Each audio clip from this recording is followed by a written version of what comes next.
Hello and welcome to the Nocturnal Chronicles. The word pirate usually brings to mind a very specific image, doesn't it? A daring hero with a parrot on his shoulder, a treasure map in his pocket, and a sword in his hand. We imagine a life of thrilling adventure, complete freedom, and chests full of gold coins buried on a deserted island. But the real life of a pirate during their famous golden age in the early 1700s was usually not romantic at all. It was a life chosen out of desperation to escape the terrible, almost slave-like conditions on merchant ships or in the King's Navy. It was a world of extreme boredom, sickness, and hard work only interrupted by moments of intense danger. So, tonight, we will leave the legends behind and see what it was really like. We will step aboard one of these crowded wooden ships and explore the surprising democratic rules that they lived by. We'll learn about the simple food they ate, the fears they faced, and why so many ordinary men chose a short, risky life under the black flag instead of a long, unhappy one serving a king. But before we dive in, please take a moment to like the video and subscribe. It's a simple and wonderful way to support the channel, and it means a great deal to me.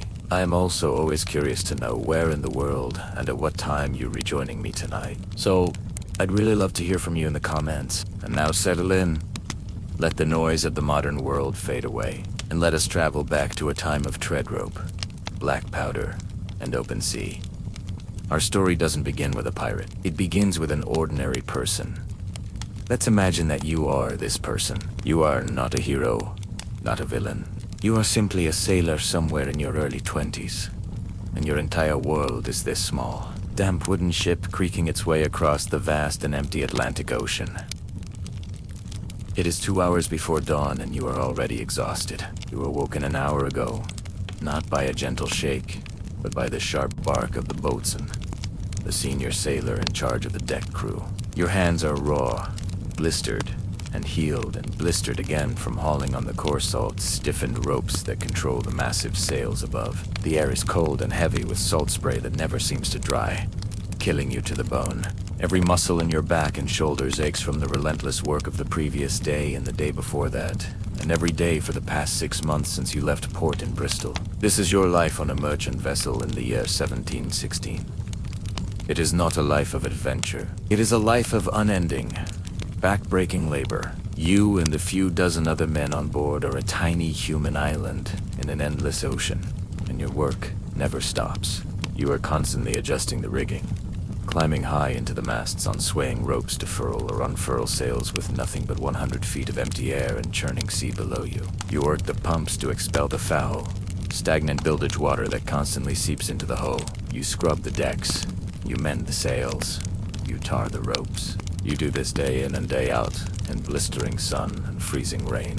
For this ceaseless labor, you are paid a pittance, and even that payment is not guaranteed. As a sailor on a merchant ship, you are not paid your wages until the voyage is completely over. If the ship sinks, you get nothing. If you die of disease or accident halfway through the journey, your family back home gets nothing. And if you make it all the way back to port, the captain, a man with absolute authority, can easily cheat you. A captain can invent fines for supposed infractions, a misplaced tool, a moment of perceived laziness, and deduct them from your hard-earned wages. You have seen it happen on every voyage. Men who worked for a year straight, only to end up with a few shillings in their pocket, just enough to get drunk for a night before signing on to another ship to do it all over again. The food is worse than the pay. Your daily ration is a biscuit called hardtack, which is little more than flour, water, and salt, baked into a cracker as hard as a piece of wood. It has to be soaked in water or beer just to be chewed, and it is almost always infested with weevils, small black beetles that lived in the barrels of flour. The meat is salted beef or pork stored for months in barrels, so saturated with salt that it has to be scraped and soaked for hours before it can be choked down. The water is the worst of all, stored in wooden casks, where it quickly becomes stagnant, green, and slimy. This diet of salt and starch, with no fresh fruit or vegetables, leads inevitably to scurvy. You have seen men suffer from it. You have seen their gums bleed, their teeth fall out, their old wounds reopen, their minds grow confused, all from the lack of simple nourishment. And looming over all this hardship is the constant threat of discipline. The captain of a merchant ship is a king in his floating kingdom. His word is law, and his primary tool of enforcement is the whip. The Catini Talis, a whip with multiple knotted lashes, can turn a man's back into a ruin of bleeding flesh for the smallest offense. Arguing with an officer, being too slow to climb the rigging, or even just being disliked by the captain, is enough to warrant a flogging. There is no trial, no appeal, just a sharp whistle of the lash, and the brutal, searing pain. You know you are lucky in a way. You chose this life. Many sailors in the King's Royal Navy did not. They were pressed into service, kidnapped from the streets of a port town, or taken from another ship at sea and forced to serve. In the Navy, the discipline is even harsher, the work just as hard, and you have the constant added terror of being killed in a naval battle, your world exploding in a shower of cannonballs and wooden splinters. So this is your world, a world of constant work, terribly food, stolen wages, and arbitrary, brutal punishment. Your future holds nothing more than an endless cycle of these miserable voyages until the sea or sickness finally claims you. Piracy to you is not a romantic notion. It is a whisper, a rumor, a story told by other sailors in hushed tones. It's a dangerous path, yes, but it is a different one. One gray morning, as you are squinting at the horizon, you see it. A strange sail. A fast-moving ship, closing on your vessel with an unnerving speed. It flies no colors you recognize. As it draws closer, the men around you begin to murmur, their faces pale with fear. They know what this might be. But for you, buried beneath the fear, a different feeling begins to stir. A small, dangerous spark of something else entirely. The ship grows larger, slicing through the waves with a purpose your own vessel lacks. It's a sloop, a smaller, faster, and more nimble ship than your bulky merchant man. You notice it's crowded with men, far more than would be needed for a simple trading voyage. The captain of your ship is shouting orders, his voice tight with fear. The men around you move with a panicked energy. Then, the moment of truth arrives. A puff of white smoke blossoms from the side of the approaching sloop. A second later, you hear the deep boom of a cannon, and a cannonball skips across the water just in front of your ship's bow. This is a warning shot, a clear and universal signal on the high seas. That means, stop your vessel, or the next shot will not be a warning. Your captain is no fool. He knows his ship is slower, his crew is smaller, and his few small cannons are no match for the firepower of a dedicated pirate vessel. To fight would be suicide. His cargo is insured by wealthy men in London. His life is not. He gives the order to strike the colors, to lower your ship's flag in a sign of surrender. The tension on deck turns from panic to a kind of grim, fearful resignation. The pirate's loop skillfully maneuvers alongside, and with a crash of grappling hooks and rope, the two ships are bound together, and then they are aboard. They spill over the railing, not as a disorganized mob, but as a confident, organized team. You see now that they are sailors just like you. Their faces are weathered by the same sun and sea. Their hands bear the same calluses from the ropes, but there is a difference. They move with an air of freedom and confidence you have never seen on a merchant ship. They are well armed, each man carrying a pistol tucked into his belt and a sword at his side. They quickly disarm your ship's officers and gather your crew on the main deck. You stand there, heart pounding, expecting the worst. But there is no immediate violence. Instead, a man steps forward who is clearly in charge, though he isn't the captain. This is the quartermaster. On a pirate ship, he was the second in command. The man represented the crew's interests, handled discipline, and was responsible for dividing any plunder. He was often more powerful than the captain in day-to-day life. His voice is calm and direct. He tells your crew that they have no interest in harming any ordinary sailor. They are here for the cargo and for anyone who wishes to join their company.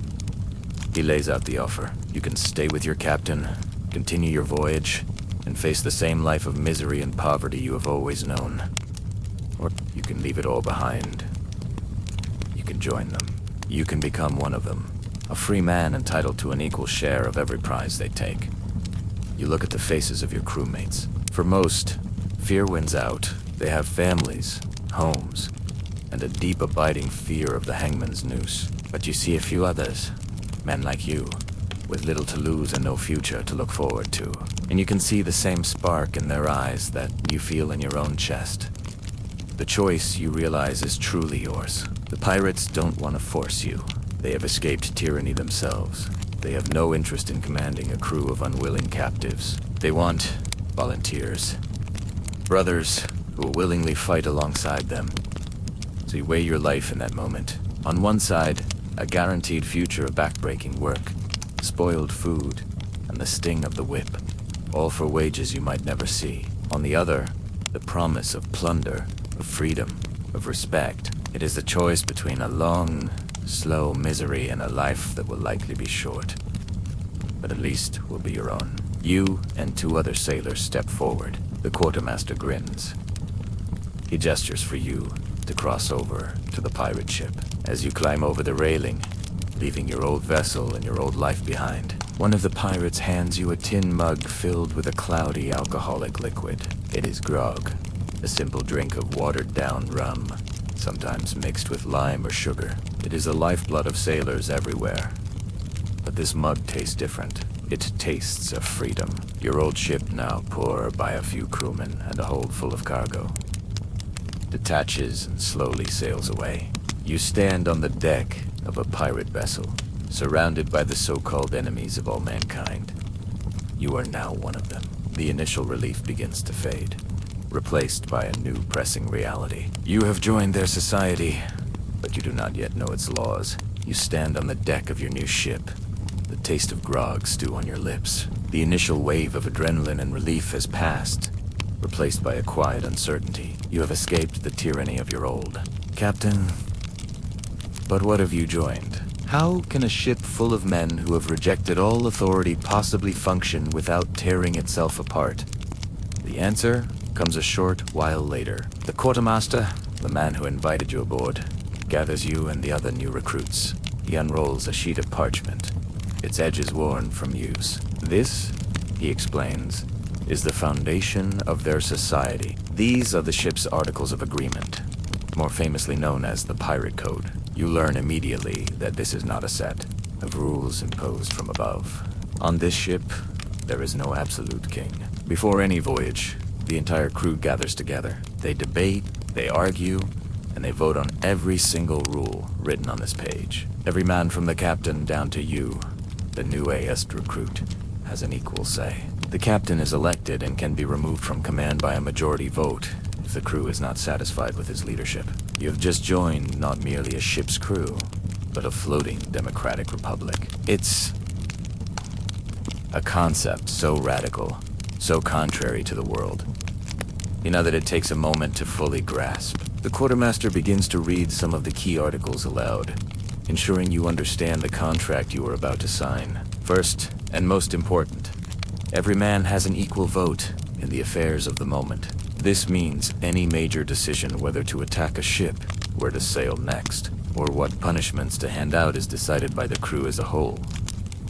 Second, no prey, no pay. You will receive no wages.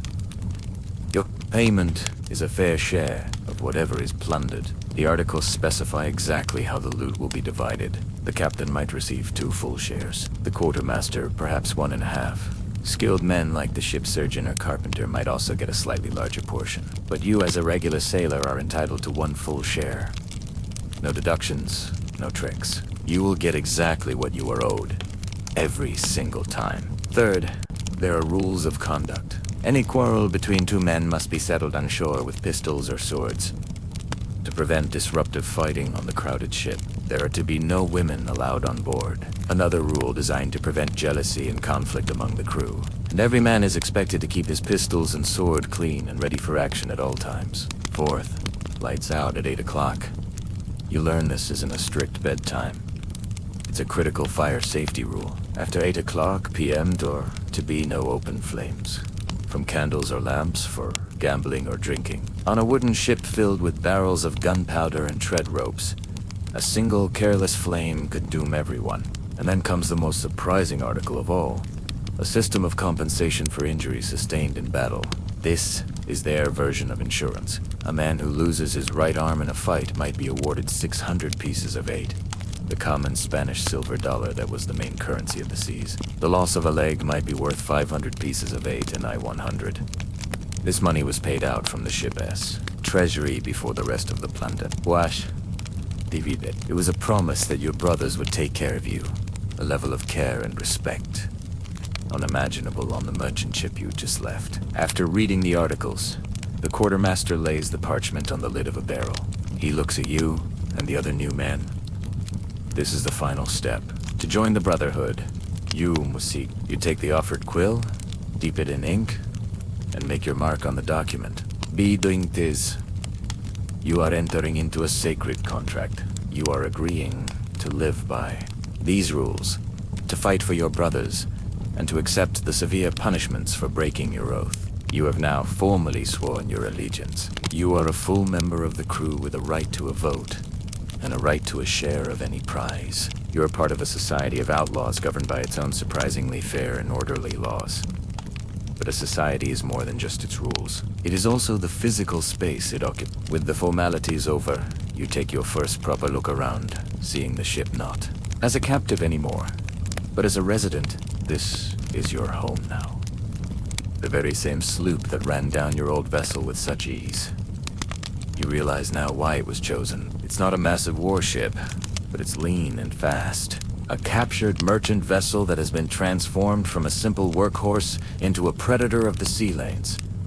Your new crew has already made modifications. You see more cannons on deck than a merchant ship would ever carry. Their black iron muzzles staring out from newly cut gun. Decks have been cleared of any unnecessary clutter to make more room for fighting. This vessel has been hardened. You walk the main deck, taking in the controlled chaos. There are thick coils of rope neatly tied down.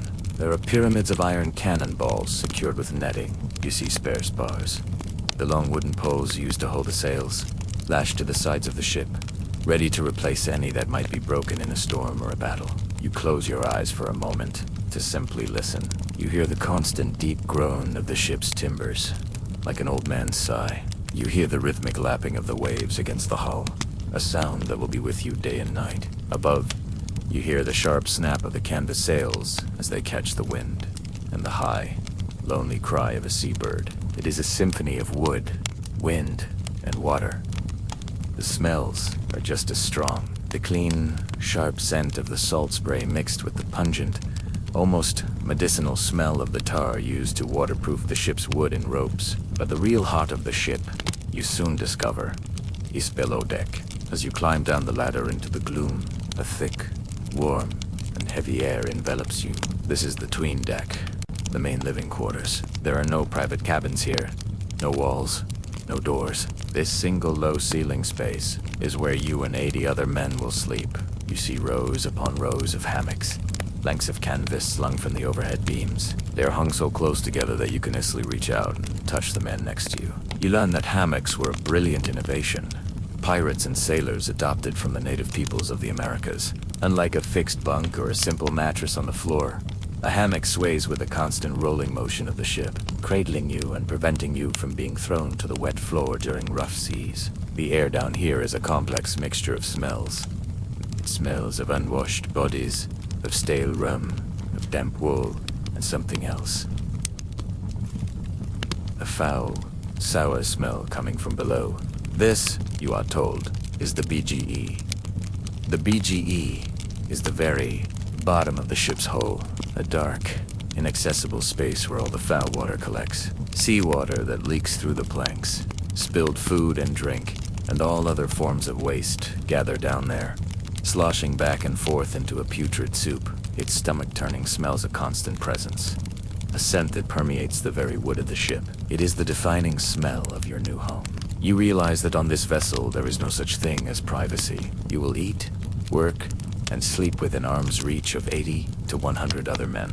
You now understand why the ship's articles had such strict rules against fighting on board. In such a crowded and intimate space, small disagreements could easily boil over into dangerous violence, if not properly managed. You find an empty space between two cannons and are shown how to sling your own hammock as you lie back in the gently swaying canvas. You listen to the symphony of the ship's sounds, the creaking wood, the snoring men, the distant waves. You are surrounded by this new family. You know the rules. You know the layout of your new home. But what do you actually do all day? You wake to the gentle rocking of your hammock. It's dark, but you can hear the sounds of men stirring around you. Your first full day as a pirate is about to begin. The question that formed in your mind as you fell asleep, what do you actually do all day, is about to be answered. You quickly learn that a pirate-esque life is not one of lazy leisure waiting for a prize to appear. A pirate ship is a complex machine, and it demands constant attention. Your day and your entire existence at sea is governed by the watch system. The crew is divided into two halves, or watches. Your half is on duty for a 4-hour shift, then off duty for the next 4 hours in a relentless cycle that repeats all day and all night. There is no weekend, no day off. There is only the watch. During your time on watch, the work is familiar yet different. The most important task is, of course, sailing the ship. You and your watchmates are constantly trimming the sails, pulling on ropes to adjust their angle to catch the wind in the most efficient way possible. It's a delicate art, a constant conversation between the crew, the sails, and the wind.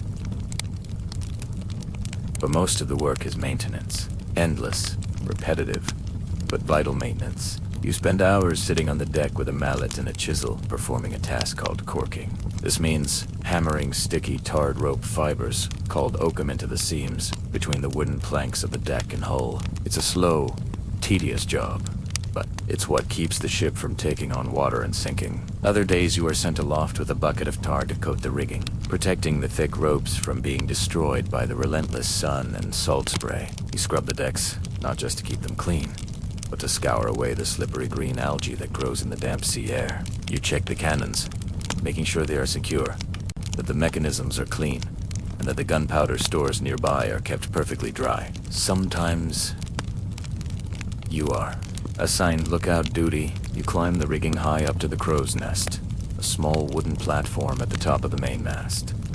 From here, you are the eyes of the ship. The view is immense, a 360 panorama of nothing but the endless shifting blue of the ocean. Your job is to stare into that emptiness for hours, searching for the one thing that matters. Another sail. It is a lonely, hypnotizing task. When your 4-hour watch is finally over, you are relieved by the other half of the crew. But your time off watch is not truly for leisure. This is when you eat your rations. This is when you must find time to sleep, to gather your strength for the next shift. And this is when you perform your own personal maintenance, sharpening your knife, mending a tear in your shirt, or washing your clothes in a bucket of seawater. After 4 hours of hard physical labor, the desire for sleep is often overwhelming. The tasks themselves are nearly identical to the work you did on the merchant ship, and yet, everything is different. There is no boat screaming insults at you. There is no officer threatening you with the whip for a minor mistake. The men work together with a quiet efficiency. They know the ship is their own. A well-maintained vessel is a faster vessel, more likely to catch a prize. A clean cannon is a weapon that will fire true when it's needed. You are not working out of fear. You are working for a shared purpose. You are a shareholder in this enterprise, and the work you do directly contributes to your own potential fortune. The mood is lighter. The conversations are freer. You are treated as an equal, a brother. The days begin to bleed into one another, marked only by the changing of the watch and the position of the sun. The rhythm of work, eat, sleep, work, becomes your entire world. You realize that the great enemy on these long voyages between prizes is not the Royal Navy, nor is it the storm. It is the bust, soul-crushing boredom of the open sea. As you fall into this routine, you begin to observe the men around you more closely.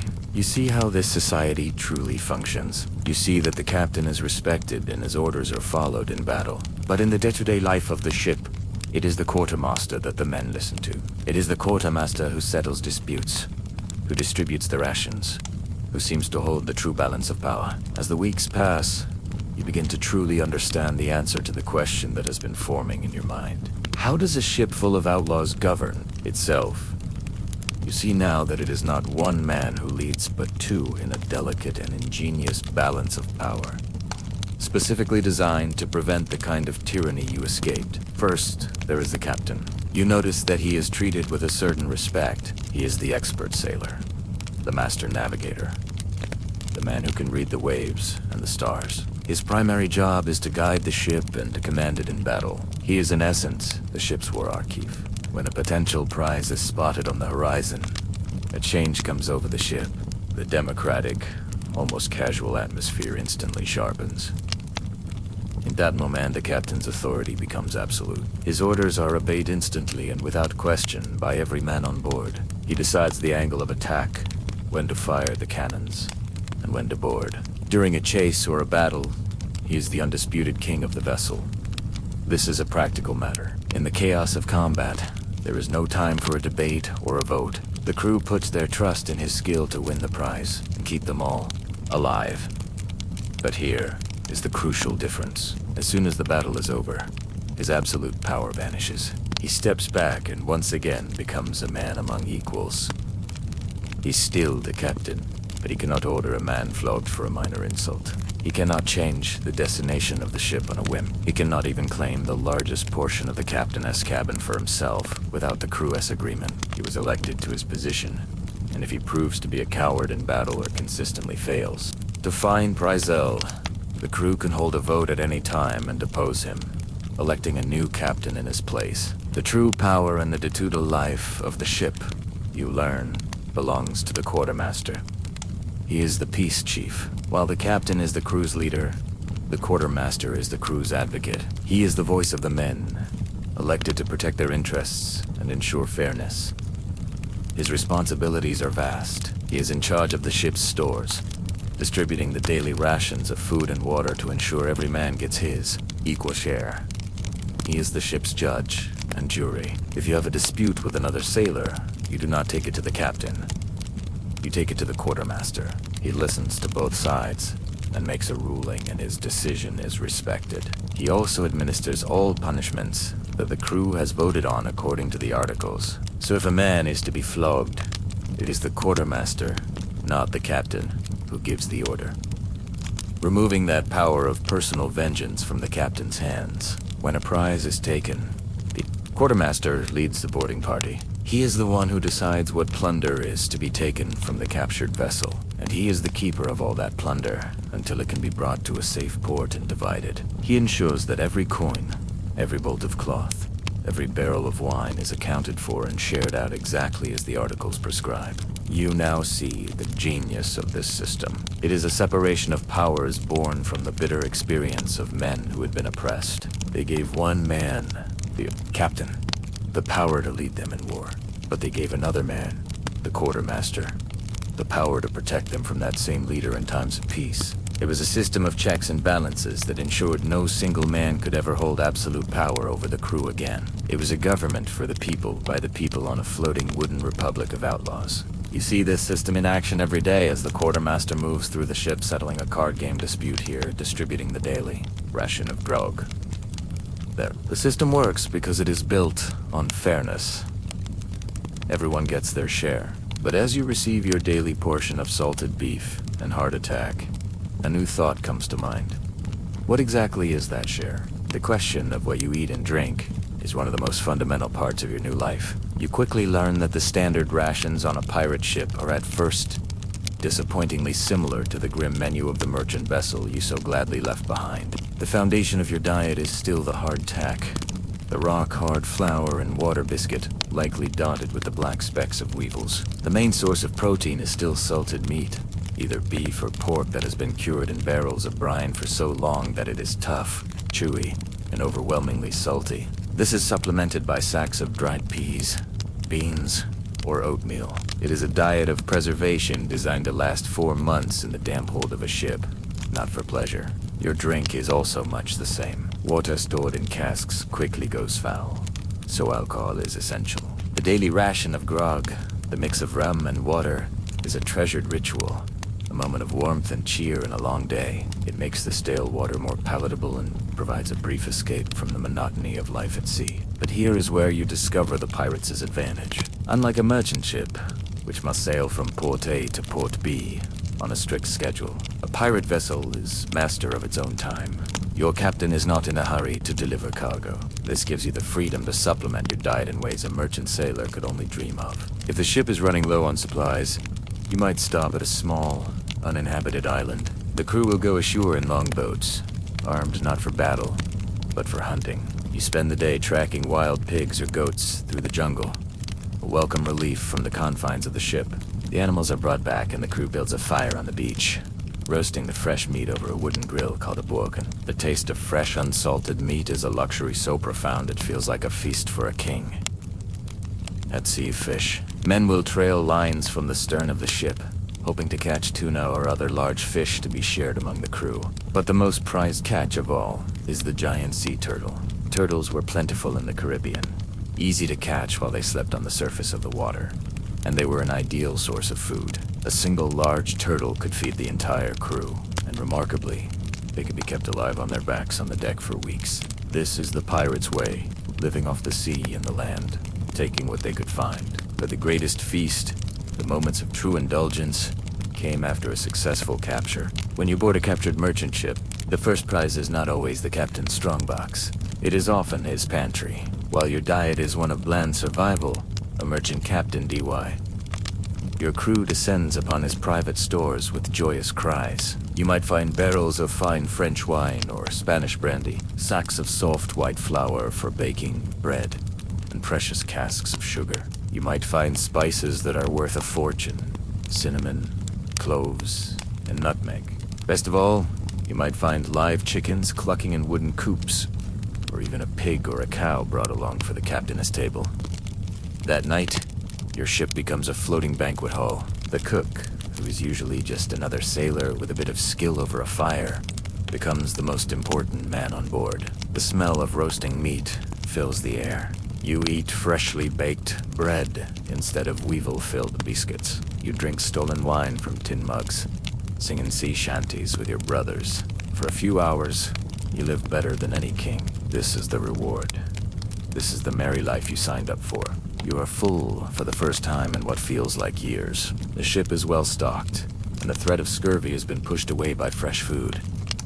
But this bounty cannot protect you from everything. A slip of a knife while working the rigging, a splintered bone from a fall, or a sudden raging fever are constant dangers. The question of what happens when you are seriously hurt or fall ill is a heavy one.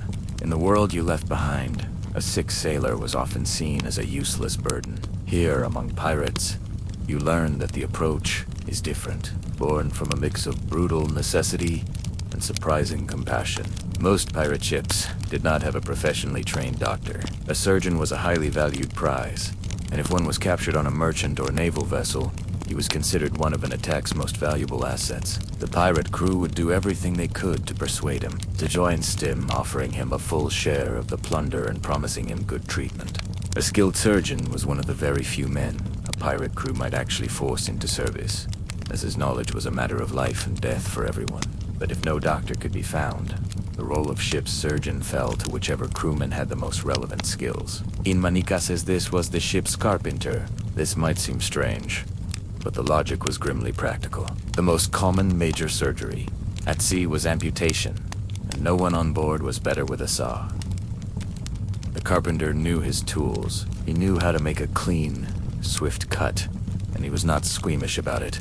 On other ships, the role might fall to the cook, for he was the man most skilled with knives. The ship's medical kit was usually a captured surgeon's chest, itself a form of treasure. Inside, you would find the tools of the trade: saws for bone, sharp knives for flesh, probes for exploring wounds, and forceps for pulling out musk, balls. The medicines were a mix of the effective and the dangerous. The chest would contain laudanum, which is an opiate, a powerful painkiller made from opium that could dull the senses during surgery. It might also contain mercury, which was a common but toxic treatment for venereal diseases, and a variety of dried herbs and powders for treating fevers and infections. After a battle, the main deck could be transformed into a makeshift operating theater. Wounded men would be laid out, and the surgeon would get to work. His methods were direct and brutal. A deep cut from a sword would be stitched shut with a simple needle and thread to stop bleeding and prevent infection in a world without antibiotics. The surgeon would perform a cauterization, sealing the wound by applying a red-hot piece of iron or a dollop of hot tar directly to the flesh. The smell of burning skin and the screams of the patient were a common aftermath to any fight. For a limb shattered by a cannonball or a musket shot, there was usually only one option: amputation.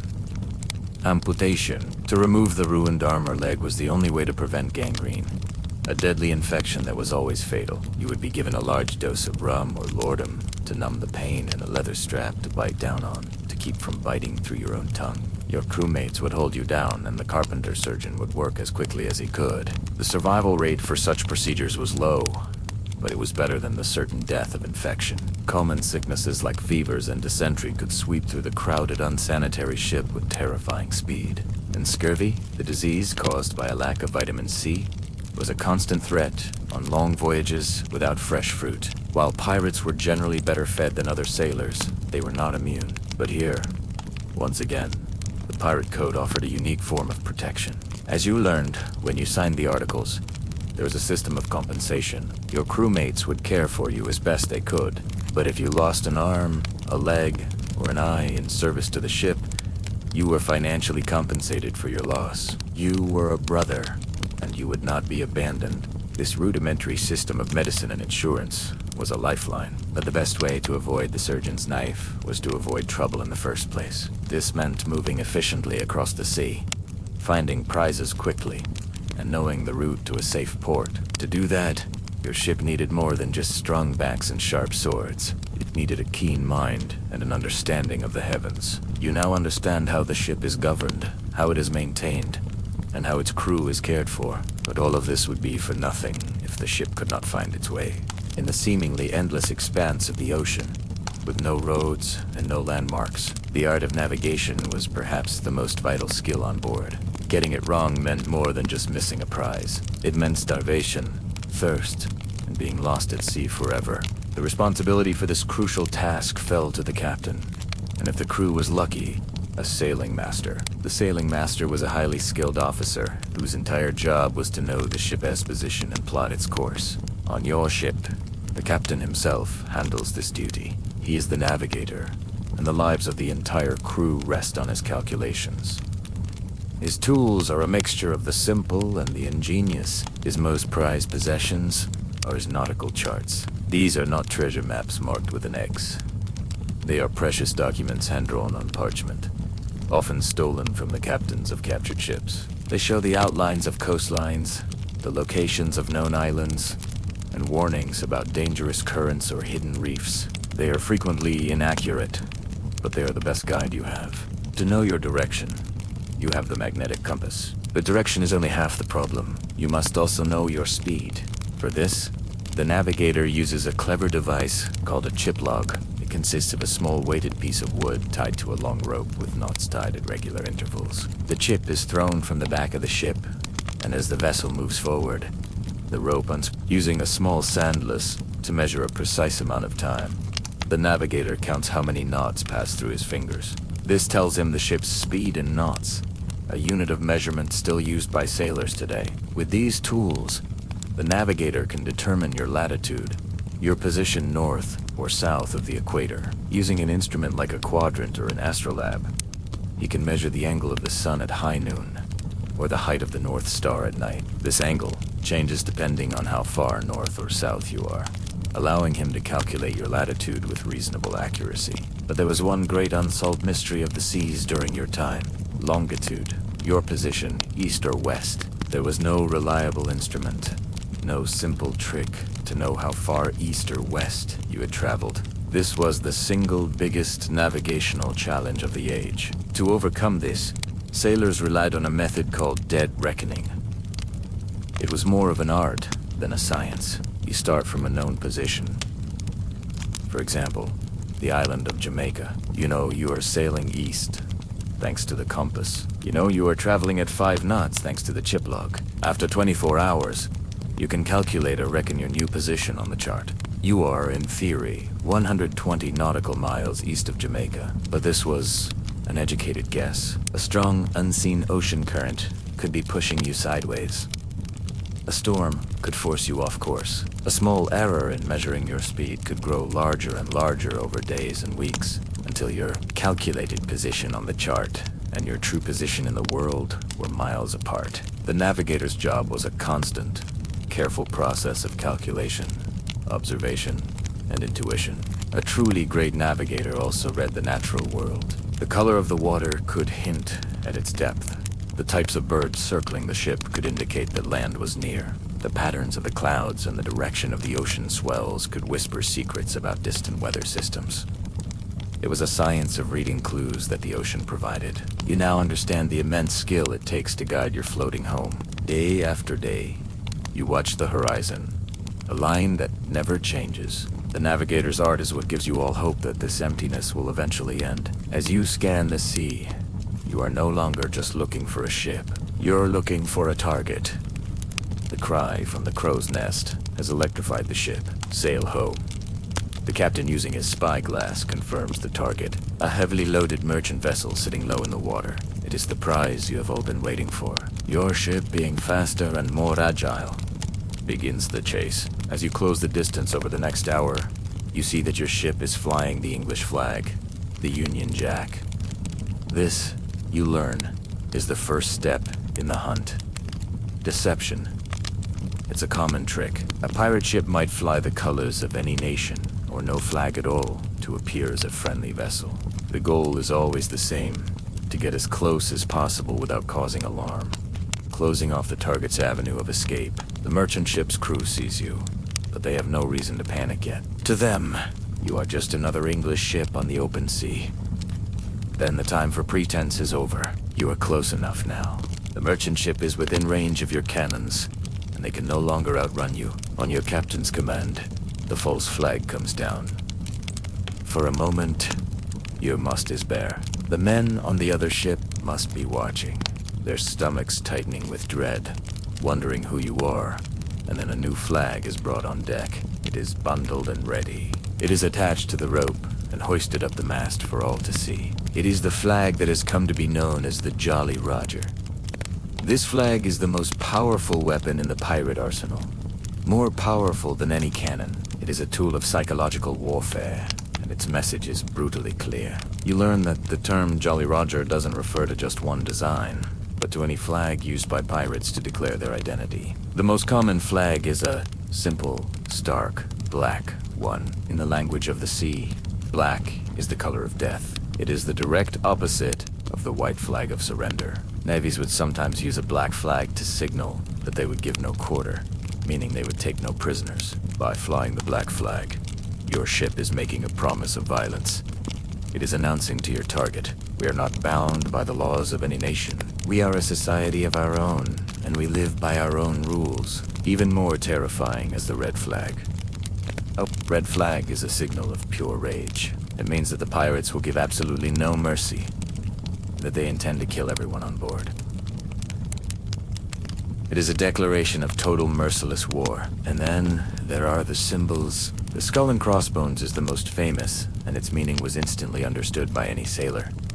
The skull is death, the crossbones the same, but there were many variations, each a unique brand for a particular pirate captain. You might see a skeleton holding an hourglass, a message that your time is running out. You might see a bleeding heart being pierced by a spear, a promise of a slow and painful end. The famous pirate Calico, Jack Rackham, used a skull above two crossed swords. Blackbeard used a skeleton figure, toasting the devil with one hand and spearing a bleeding heart with the other. The entire purpose of this flag, you realize, is to make a real fight unnecessary. Piracy was a business. A bloody battle meant damaged ships, wasted ammunition, and a dead or wounded crew, which would reduce the number of men to share the work and the prize. The ideal pirate attack was one in which no one got hurt. The Jolly Roger was the tool to achieve that. It was an advertisement. The more fearsome a captain's reputation, and the more terrifying his flag, the more likely a merchant crew was to surrender without a fight. Der flag side, we are what you fear most. We have left your world and its laws behind. We do not fear death, so you should certainly fear us. Surrender your cargo now, and we may let you live to see another day. But if you resist, we will send you all to the bottom of the sea. You watch as the black flag, your flag, rises to the top of the mast and unfurls in the wind. Across the water, you can almost feel the wave of terror that must be washing over the merchant ship's deck. They now have a terrible choice to make. Surrender and hope for mercy, or fight and face the violence that your flag has promised. The captain of the merchant ship has chosen to fight. A puff of smoke from his vessel is followed by the sound of a small cannon firing in defiance. His shot is inaccurate, falling harmlessly into the sea. Your captain now gives the order to engage. This is the moment where his authority is absolute, and the entire ship becomes a finely tuned weapon under his command. The helmsman, the sailor steering your ship, expertly maneuvers your vessel. The goal is not a chaotic head-on crash. It is a precise naval tactic known as crossing the T. This means positioning your ship so its side faces the front, or even better, the back, the stern of the enemy ship. The advantage is immense. It allows you to fire all the cannons on one side of your ship. A devastating attack called a broadside at the enemy's narrowest point, while they can only fire a few, if any, cannons back at you. On your deck, the scene is one of controlled chaos. The quartermaster shouts orders and the gun crews work with a practiced speed. They are not just loading simple cannonballs. For the first volley, they often use special ammunition designed not to sink the ship, but to it. They emit lower chain shot, two smaller cannonballs linked by a metal chain. When fired, the chain spins through the air and acts like a giant scythe, tearing through the enemy sails and rigging, rendering the ship impossible to steer. Or they might use grape shot, a canvas bag filled with dozens of small metal balls. When fired, it turns the cannon into a massive shotgun designed to sweep the enemy deck clear of sailors. Your captain waits for the perfect moment. When the swell of the sea lifts your side of the ship, he gives the command. Fire. The world explodes in noise. The roar of a dozen cannons firing at once is a physical force, a deafening thunder that vibrates through the wood of the deck and into your bones. A thick, acrid cloud of black gunpowder smoke instantly blankets the ship, filling your nose and mouth with the smell of sulfur. For a moment, you are blind and deaf, caught in a man-made storm. As the smoke clears, you see the devastating effect of your broadside. The merchant ship's main mast is cracked. Its sails are in tatters, and there is chaos and confusion on its deck. They are crippled. Now you move in for the final phase. Your helmsman brings your ship right alongside the stricken vessel. Men stand ready with grappling hooks, large, heavy iron hooks attached to thick ropes. They hurl them across the gap, and the hooks bite deep into the wood of the other ship's railing. With a great heave, your crew pulls on the ropes, and the two ships grind together with a sickening crunch of timber. They are now bound together, a bridge created for the boarding party. While this is happening, a few of your crewmates with steady hands have climbed high into the rigging. They are the sharpshooters. From their perch, they use their long rifles to fire down onto the enemy deck, targeting any officers who are trying to rally the crew. Then the quartermaster gives the final order. Boarders away. With a great cry, you and a dozen other men swarm over the railings. You have a pistol in one hand and a sword in the other. You know your pistol is good for only one shot, after which it is often more useful as a club. The real work is done up close, with cold steel. The fighting is a confusing, desperate flurry of action, but it is usually very brief. The merchant crew is demoralized, outnumbered, and has little motivation to die for their captain's cargo. Faced with a wave of determined pirates, they quickly throw down their weapons and surrender. The fight is over in a matter of minutes. The captain of the merchant ship formally yields. Silence falls, broken only by the groans of the wounded and the crackle of small fires. The adrenaline begins to fade, replaced by the overwhelming smell of sweat, fear, and gunpowder. The prize is yours.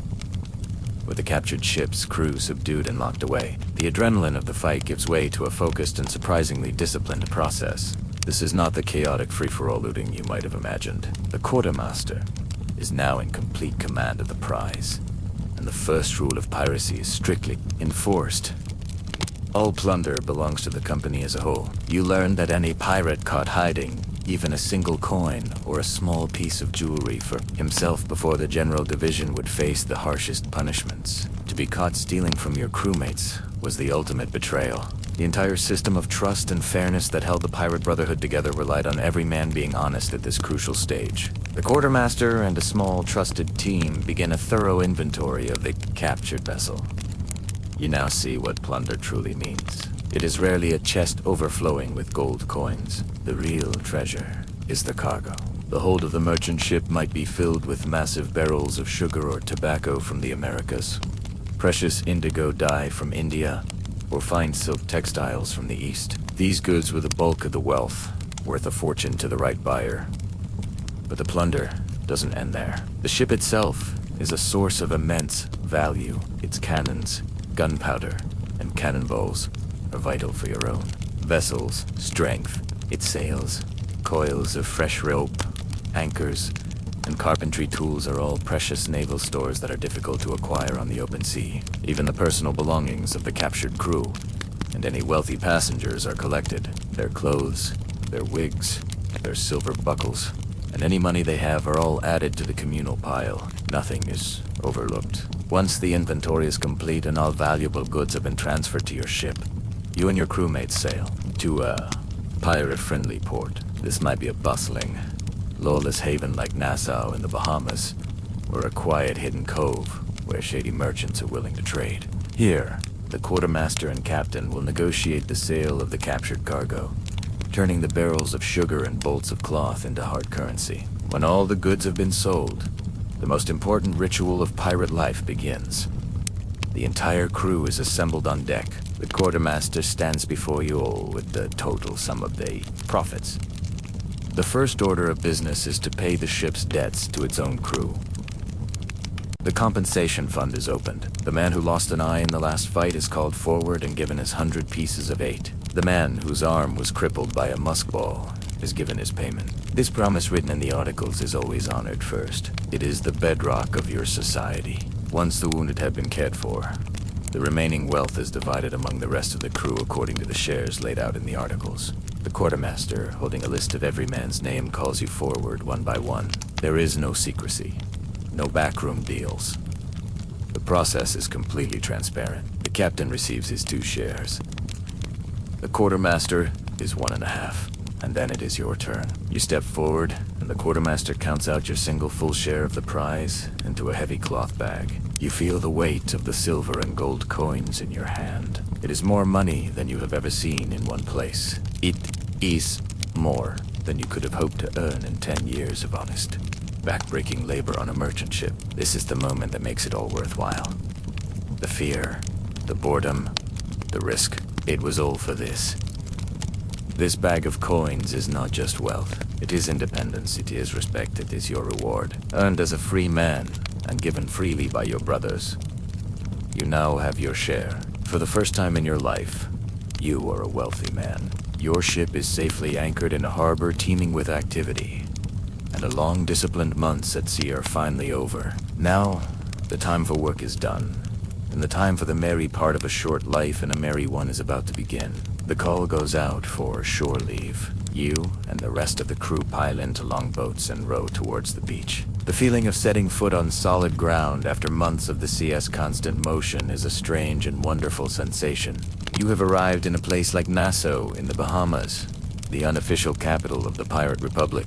You quickly see that this is not a clean, orderly colonial town with cobblestone streets and government buildings. It is a chaotic, sprawling settlement of ramshackle wooden taverns, canvas tents, and hastily built huts, all crowded along a sandy beach. The air is thick with the smells of roasting meat, cheap rum, tobacco smoke, and the sweat of hundreds of unwashed bodies. There are no police here, no Royal Navy patrols, no governor to enforce the law. This is a place of absolute freedom and absolute chaos. Your share of the plunder, which felt like a fortune on the ship, now feels like a fire burning a hole in your pocket. You and your crewmates head for the place that is the heart and soul of any pirate haven, the tavern.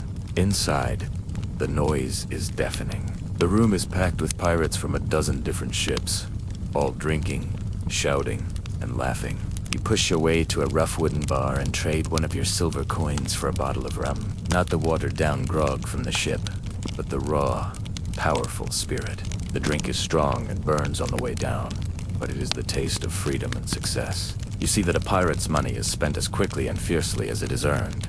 In one corner of the tavern, a group of men are gambling, throwing dice against a barrelhead. Men who are brothers at sea, who would die for one another in a battle, are now intense rivals in a game of chance. You watch a man lose a month's worth of hard-won pay on a single roll of the dice only to laugh, buy another drink, and challenge someone to a new game. This is the pirate mentality. You realize their life is a constant gamble, and so is their money.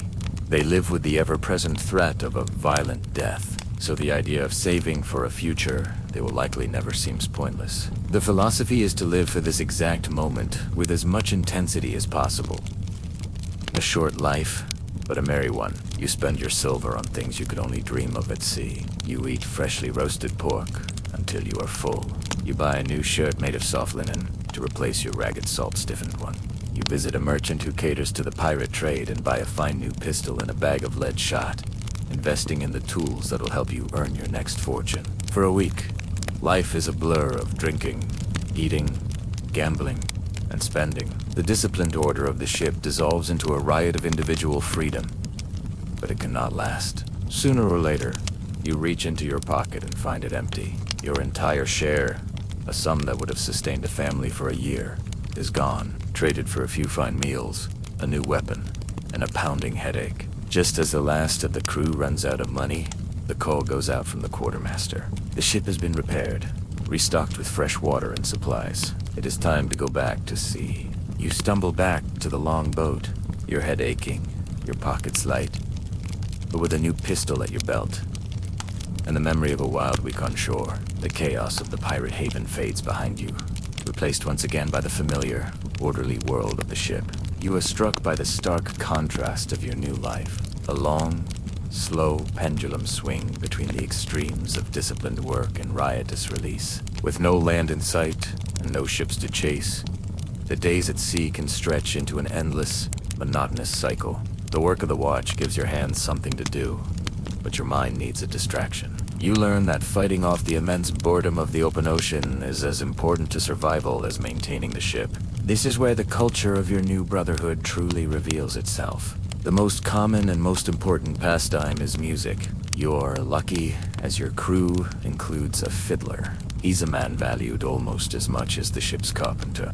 He's exempt from the most difficult labor, yet he receives a full share of the plunder, all for his skill with his instrument. In the quiet evening hours, after the day's main meal, he will sit on a coil of rope on the deck, and the sweet, mournful sound of his fiddle will drift across the water, a lonely but beautiful sound in the vast emptiness. You learn there are two kinds of songs at sea. The first are sea. These are not for entertainment. They are work songs. When a heavy sail needs to be hoisted or the massive anchor needs to be raised by turning the capstan, a large wooden winch on the deck, a lead sailor, the shantyman, will sing out a line. The rest of the crew, including you, will roar back the chorus in unison, pulling or pushing with all your might on the final word. The powerful rhythmic beat of the shanty coordinates the labor of dozens of men into a single unified force, making the work lighter and faster. The second type of song is the forecastle ballad. The forecastle or foulelle is the forward part of the upper deck where the crew often gathers during their off-watch hours. Here a man with a good voice might sing a long narrative ballad. These songs tell stories of famous naval battles, of daring pirates, of lost loves back home, or of humorous and tragic events at sea. They are the oral history and the popular music of your new world, passed from ship to ship, and they provide a shared sense of culture and history. Another way to pass the time is with games of chance. When you have no money, you find other things to wager. You might bet your next share of the plunder, your ration of rum for the week, or even the shirt off your back. You see men gathered in small groups playing card games with greasy, well-worn decks, or throwing dice that they have carved themselves from leftover pieces of bone. This is a common source of tension, and the ship's articles have strict rules about it. Cheating is a serious offense, and the quartermaster is often called upon to settle disputes that get out of hand. But perhaps the most important pastime is storytelling. In a world where most men cannot read or write, the spoken word is the primary form of entertainment and information. During the quiet hours of the night watch, you and your crewmates will share stories. They might be boasts, exaggerations of your own adventures. They might be ghost stories, tales of the Flying Dutchman, or other phantom ships said to haunt the sea lanes. Or they might simply be news and gossip, pieces of information picked up in the last port about which governors are offering pardons, which pirate hunters are patrolling the coast, and which merchant ships are expected to be carrying valuable cargo. It is here in these quiet storytelling sessions that the legends of your time are born. Men spin yarns to entertain each other, to build their own reputations, and to pass the long dark hours. These pastimes, the songs, the games, the stories, are the threads that bind your crew together. They transform a group of rough individuals into a functioning community. As you listen to another sailor tell an exaggerated tale of the great pirate Henry Morgan, you begin to think about the other famous stories of your new profession. You hear whispers about captains making their enemies walk the plank, and about burying massive chests of treasure on deserted islands marked by a secret map. As you spend more and more time living the real life of a pirate, you begin to notice that the wild stories you've heard, the legends that even other sailors tell, don't quite match your daily reality. The truth is often simpler, more practical, and in some ways far more interesting than the myths. Let's look at 3 of the most famous legends. First, there is the myth of buried treasure. The image of pirates burying a massive chest filled with gold and silver on a deserted island, then creating a secret map where X marks the spot, is perhaps the most powerful pirate legend of all.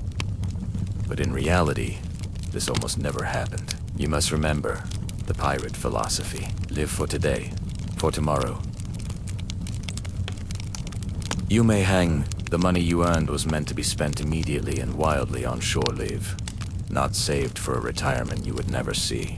Furthermore, the plunder belonged to the entire crew, divided into shares. A captain who tried to secretly bury the company's treasure for himself would have been immediately deposed, or more likely, killed. It was a violation of the most sacred part of the pirate code, the fair and equal division of all prizes. Why bury gold in the ground when you could turn it into rum, fine clothes, and good times right now? The entire legend of buried treasure comes almost entirely from one single exceptional case, that of Captain William Kidd.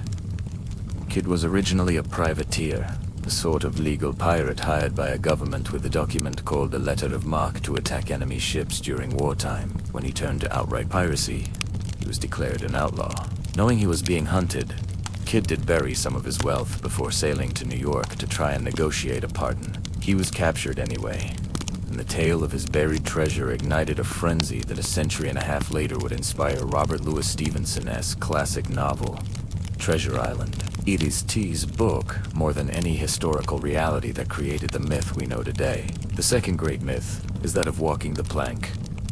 The image is iconic. A captive, hands tied, forced to walk off a narrow board, extending from the side of the ship into the shark-infested waters below. This, too, is almost entirely fiction.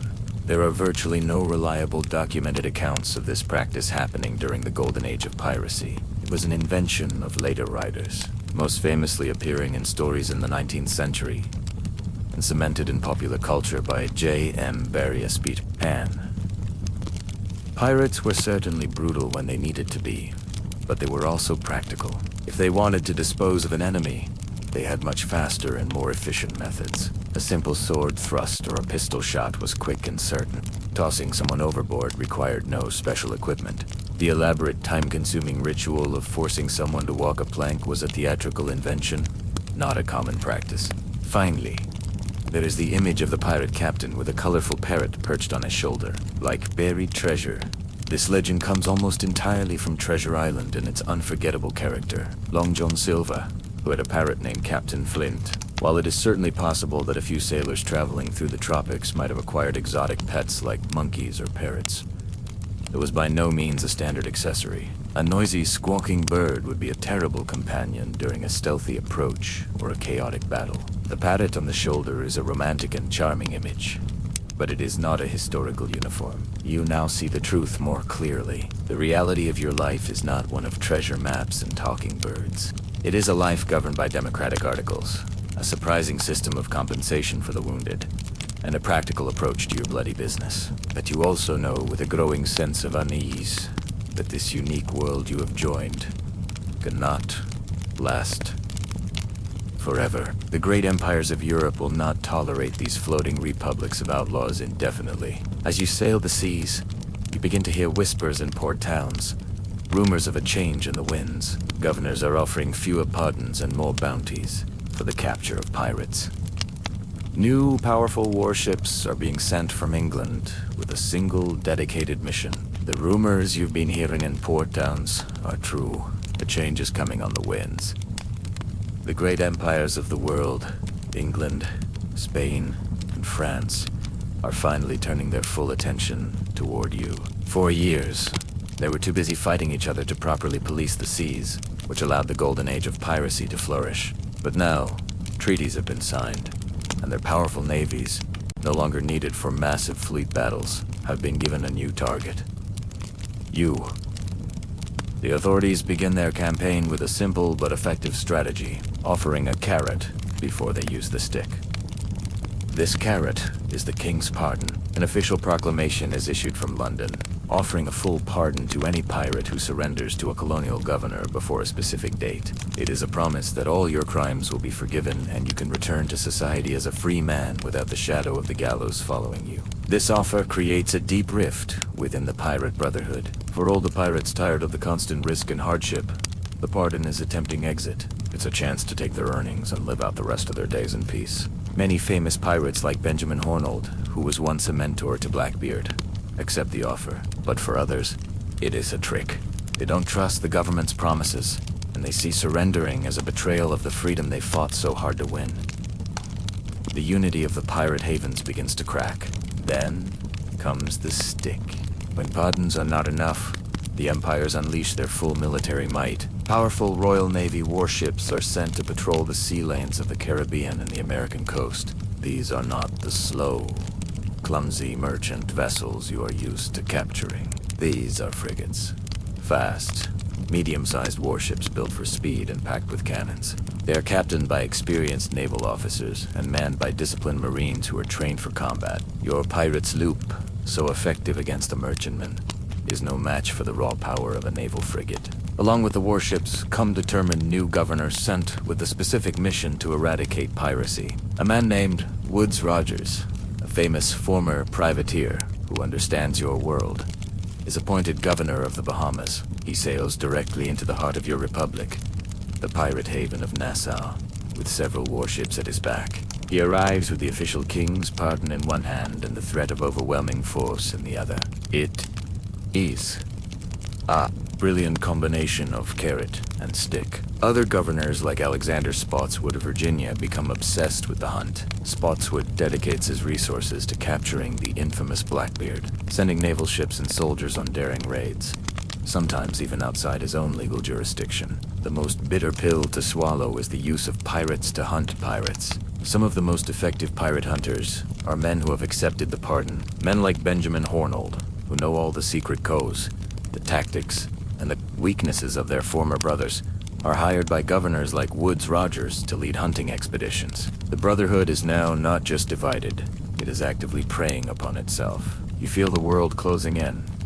The options are dwindling. The freedom you fought for is slipping through your fingers like sand. The final act of the Golden Age has begun. And for every pirate still sailing under the black flag, the most pressing question is no longer, where's the next prize?